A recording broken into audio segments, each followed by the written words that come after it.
后来继续来看高雄市的前市长韩国瑜，从罢免了后，伫全台湾引发着一波罢免的热潮。即摆参金门冒罢免的行动，金门湖区乡代表会主席蔡金照、副主席陈兴德，甲代表黄志荣，伊定定无伫湖区来关心着商务为理由，用2票甲罢免，嘛将做代表会罢免主席成功的头一例。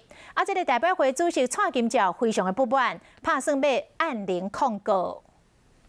2个人关起门来就可以罢了，那跟选罢法不是太奇怪了吗？罢免最起码要按照罢免的程序来走，你最起码有选务人员，什么都没有啊。那你开票所在哪里也没有啊，投票所在哪里也没有啊。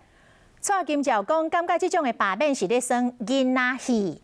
伊讲，这个湖区的乡民散落伫全台湾各地，伊嘛真关心。也毋过，副主席陈兴德认为，蔡金照大概倒来金门，拢无转去原本的户籍的居住地小区村来关心着乡亲，才会提出着罢免。金门县政府讲，会等着代表会正式的公文，再过来决定后一步要安怎来进行。